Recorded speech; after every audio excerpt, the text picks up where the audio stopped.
Hello folks, this is Mike, PC31 the Vinyl Policeman, and today I'm going to do a contest entry for Alex at Beer and Vinyl. Alex has smashed through the 500 subs mark really quickly. I think he's only done about 70 videos, so he's got there really quick. So going to do that, going to show 5 albums, tell you more about that. But this is Sunday the 5th of May, which makes it boss time.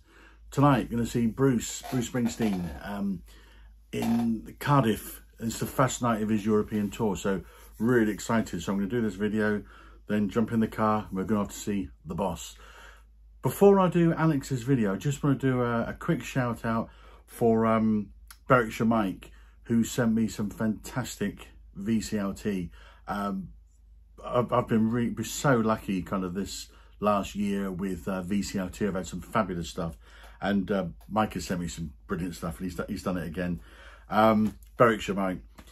So during Record Store Day, I purchased this one, this EP, Viv Albertine of the Slits, Flesh, and absolutely love it. It first came out, I think, about 2009 or 2009, but kind of remixed, remastered, issued as an EP, and I love it.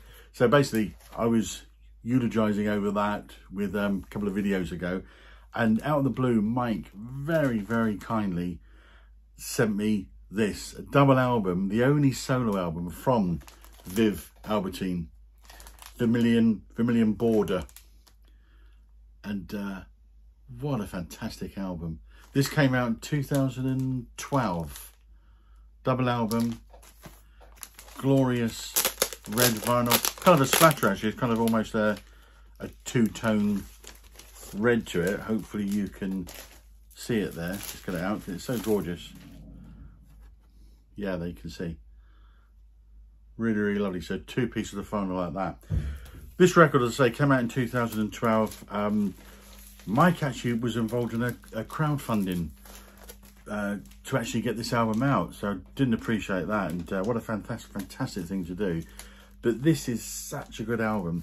It's funny with some albums where you get completely hooked onto one side. I try not to do that. I try to kind of give every song, every side a fair hearing. But this is, I'm afraid, is one of those albums where side 2 is so good and perfect, and every single song is a gem. That side 2, when I'm playing this album, side 2 finishes, and I'll just go back to the beginning again. It's so good, but it's such a strong album. It's so this is Viv Albertine of the Slits, who was the guitarist of the Slits. They only went from what, 77 to 82, only made 2 studio albums, and Viv was on both of those. They made another one actually about 2009, but Viv wasn't actually involved with that. But yeah, Viv, she's kind of the reason for Train in Vain, The Clash, and London Calling. She was on and off girlfriend with Mick Jones. Fantastic. This is such a good album, and I really appreciate it. Berwickshire Mike, thank you so much for sending me that out the blue. That is such a good album. Fantastic, thank you. Right, okay, so on to Alex's contest. Alex, Beer and Vinyl, 500 subs. Well done, Alex. Wants us to show 5 albums that kind of have got some kind of personal meaning to us, with a relative, a friend, it triggers a memory, that kind of thing. Yeah, I found this really easy actually. As soon as I saw Alex's video, the 5 kind of popped up fairly easy. Could do a few more as well actually, but I'll stick to the 5. The very first one is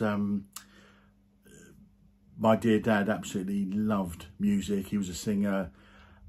His heroes, well, he passed away quite a few years ago now, but his heroes were Frank Sinatra, Johnny Cash, and this guy, Neil Diamond. This is my dad's record, and he absolutely played this to death when I was a kid. He sang along with every song, full blast at home. And it's really funny actually, when I started playing in cover bands and various things over the years, and when we've done Neil Diamond songs, I know them inside out, so I've never had to learn lyrics or anything like that. I know them so well because they were drummed into me at such an early age. But this was, as I say, this was his original album with his DNA on it, and fantastic songs though. I mean, Sweet Caroline, Brother Lads Travelling Salvation Show, Shiloh, Holy Holy, Holy Holy, Brooklyn Rose, Crackling Rose. My personal favourite, and I think it might have been his as well actually, was I Am I Said. Such a staggering song. Done Too Soon, Play Me, Suleiman, Song Sung Blue. Fabulous album. So I know this inside out because of my dad, and as I say, this is his copy, so lots of wonderful, wonderful memories with that one. Second one I'm going to show is my wife's favourite artist and album ever. So I know this inside out because she still plays it all the time and always has done. She absolutely loves it, and that is David Bowie, Aladdin Sane. Her second favourite ever is Ziggy, but Aladdin Sane, absolutely fantastic. And when we first met, she was talking about Aladdin Sane and kind of really talking me through the tracks and various things. And I love the album as well. It's absolutely superb. But that's my wife's favourite album. This is a story which I have told before, so I do apologise. So move on, because many of you would have heard this, I must admit. But 1977, and I'm lying at home sick, and my mum's off down to the co-op, the cooperative, which is not very far away from where we used to live in Portsmouth. And she says, is there anything you want me to pick up? So I said, there is actually, and I scribbled down on a piece of paper, never mind the naughty bits, here's the Sex Pistols. So she took it, the bit of paper, walked into the department store, handed across the assistant the bit of paper, never mind the naughty bits, Sex Pistols, and packed department store at the time and all the rest of it. And the chap, I think, obviously handed her this. And yeah, she saw the funny side of it, and fantastic, one of the greatest albums ever. She came over with this, and I got a telling off, but an amusing telling off. Fourth one, again, I was a kid, sister older than me, and she was really into Elton John. Sorry, Ben Rankins, really into Elton John, and she had this record, and this is the original kind of record, Gabriella Brick Road. And I used to go into, I'll say I was quite a bit younger than her. I used to go into her bedroom when she wasn't there and put this on a little Dansette record player. And one particular day, I was screaming into a hairdryer, dancing around the room on my own, as you do, bellowing out Saturday Night's Alright for Fighting. And I fell on top of a Dansette record player, crunched the needle into Saturday Night's Alright, and gouged a great big line in it. And this is the said album with the gouged Saturday Night's Right for Fighting. But yeah, I was banned from my room after that. And, yeah, great memories. And the final one I'm going to show is a good friend of mine way back. We must have been about 18, I guess, 17, 18. And we were out all the time, and we used to go to lots of bands, nightclubs. We were just always out.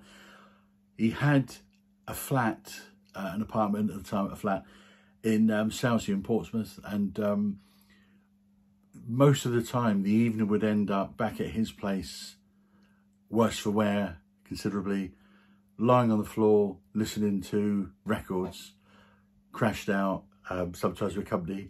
And this was the album that really sticks out from the time, that we used to play this all the time, early hours of the morning, in an unfit state, and such great memories. B-52's debut. Great album.